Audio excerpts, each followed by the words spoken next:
Exactly 1 year ago, I made a video titled, "Who are the New York Mets' Untouchable Prospects?" That is my video that has the most positive reception, so I figured why not a year later bring back a part 2 and see how these prospects have developed since then. If you like this video, going over some minor league content and doing part 2s to previous videos or just overall updates with certain players, make sure to leave a like. Comment down below what are your thoughts on some of the Mets' top prospects and how they performed and what you're looking forward to and what you like about them and maybe even don't like about them. You can also comment what other videos you want to see, because this original one last year was suggested by a viewer, Hello AK, that asked about the untouchable prospects that Sandy Alderson and, at the time, Jared Porter were referring to in some interviews. If you're new here and want to help the channel grow, maybe get to 2,000 subscribers, you always could subscribe. I would greatly appreciate it. Now, before we get into the list of guys, if you are looking for more in-depth breakdowns for each particular player, my man Andrew Acevedo does a really good job with that. He's going to be pumping out a lot more of these.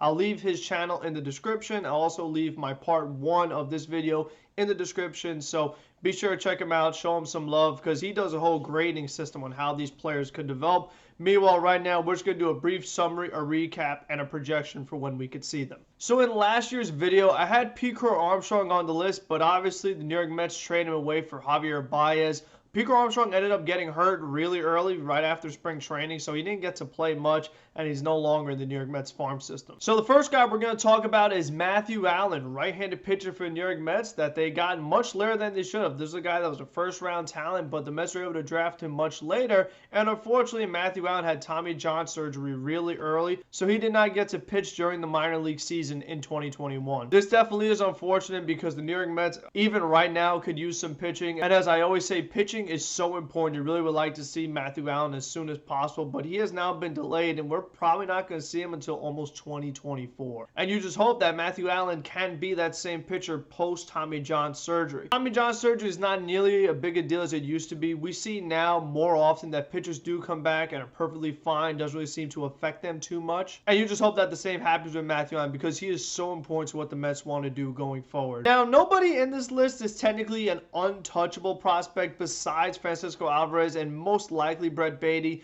These other guys could get moved at some point, but this is really just looking at the New York Mets top 5 prospects at this point. The first guy is JT Ginn, who turns 23 in May, and he had a really nice season this year. He pitched with St. Lucie and Brooklyn. He had a 3.03 ERA, 81 strikeouts to 22 walks. That's a really good ratio you want to see in a young pitcher, that he has some control, because you don't want to call up a guy that's a starting pitcher that has great stuff, but if he can't find the strike zone, what's the point of having that good stuff? And the other thing I really liked about JT Ginn this season is he only gave up 3 home runs total between St. Lucie and Brooklyn in 92 innings. So that definitely was good to see. Keep the ball in the ballpark, you keep your team in games.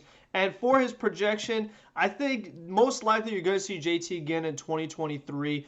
Unless there are a ton of injuries, or this year with the way things are going, you might have a lot of COVID problems where the Mets are just running out of bodies and they're like, we need somebody to pitch. And if JT Ginn is pitching really good again, second half of the season, he could sneak up here for a start or two. Up next, we have Mark Vientos, a third base prospect for New York Mets, who also is probably going to be a DH long term. The Mets have tried to move him around a little bit because of how many good third base prospects they have. And Baseball America ranked Mark Vientos as the 89th best prospect in all of baseball. MLB Pipeline did not have him in their top 100. Between Binghamton and Syracuse, Mark Vientos batted .281 with 25 home runs in only 83 games. There was a stretch in the middle of the season where Mark Vientos was hitting a home run or extra base hit just about every single day. Mark Vientos has some serious power, which is great to see, especially if he probably is going to be a DH going forward. I imagine Brett Baty is going to be the third baseman of the future. I mean, you can't say no to the long ball. Everybody likes to see home runs, so I'm definitely excited to see Mark Vientos. I think he could make this team at some point in 2022. Again, if there's injuries or people getting sick, a lot of prospects might get fast-tracked where in normal years they would not. And that's not just going to happen for the Mets. I think all around baseball, we might see some prospects that we weren't expecting to see. But if we don't see Mark Vientos in 2022, we'll definitely see him by 2023. I think the fact that Mark Vientos was able to make Syracuse last season, which is the Mets AAA team, that's a really good sign. That shows that the next level up is the big league, so he's almost there. Next top prospect for the New York Mets, Ronnie Mauricio, who turns 21 in April. He is naturally a shortstop, but with Lindor here for so long, he's probably going to be a third baseman or maybe even a second baseman. Baseball America ranked him as the 64th best prospect, and MLB Pipeline had him as the 58th best prospect in baseball. Mauricio played in Brooklyn and Binghamton. He had a 2.48 average between both of them, but he did hit 20 home runs. And he only played in 8 games for Binghamton. It was a late promotion, but in those 8 games, he had 323, which is a really good sign to see from Ronnie, because if you're developing a player and you move them up to the next stage and they show that they could perform in that level and they're playing really well, that shows you made the right decision to move them up. And who knows, Ronnie Mauricio is probably going to be in Syracuse at some point this season. And because of that, I don't think we're seeing him until at least 2023. The good news about Mauricio is that in last year's video, I talked about him needing to gain some weight, probably, build into his body a little bit. He has a tall frame, but he really needs to bulk up a little more if he wants to show his power, and he did that. He gained some muscle and some power this season, which is exactly what you want to see, and hopefully he could continue to develop that body and just become an overall better hitter. He does tend to make a few too many mental mistakes, but he is young, so you hope he can kind of grow out of that and kind of get some better coaching in the minors and have that not happen on the big league level. So you hope that you don't see that this is a guy that's constantly making not the best decisions on the field. The number 2 Mets prospect in the farm system is Brett Baty, third base prospect who played a little bit of outfield, because again, the Mets are trying to move all these guys around with how many guys are penciled in to be third baseman. Baty is ranked as the 60th best prospect in Baseball America and 49th best in MLB Pipeline. Top 50 prospect by their standards, and he played for Brooklyn, but he got moved up to Binghamton later on, and between both Brooklyn and Binghamton, he had 292 with a 382 on base percentage and an 855 OPS.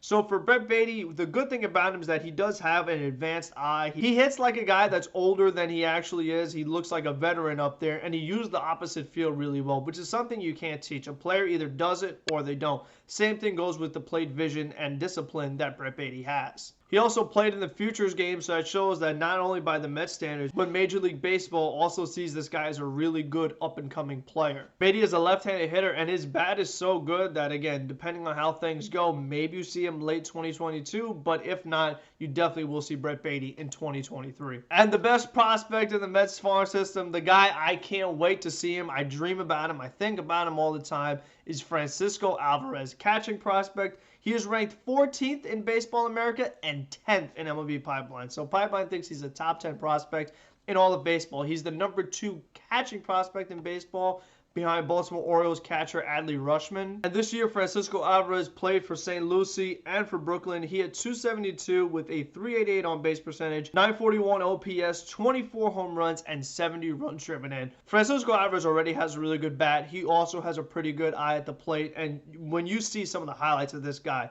the power is unreal. It's exciting. It's beautiful. But because he is a catcher, he still needs to develop defensively. And in particular for Alvarez's case, he does need to develop defensively. His defense is nowhere close to his offense. And we know how important catcher's defense could be. Some value it more than others. So the minimum for Alvarez is 2023, but it could be even 2024. I think he's a guy that is so important, especially with the position he plays. You don't want to rush him up and have him struggle and all of a sudden mess up his confidence and his mental makeup. When Alvarez comes up, you want him to be completely prepared and ready and seasoned and ready to be your catcher of the future, end the James McCann era, and have the Francisco Alvarez era begin. I just can't wait to see this guy. I'm super excited. So that's how the Mets top 5 prospects did. Again, let me know what you think about these prospects. If there's any other prospects you want to talk about, maybe we could do 5 through 10 or 10 through 15. Whatever you guys want to see, leave it down in the comment section below. And until the next one, be safe, be smart, be healthy, and let's go Mets.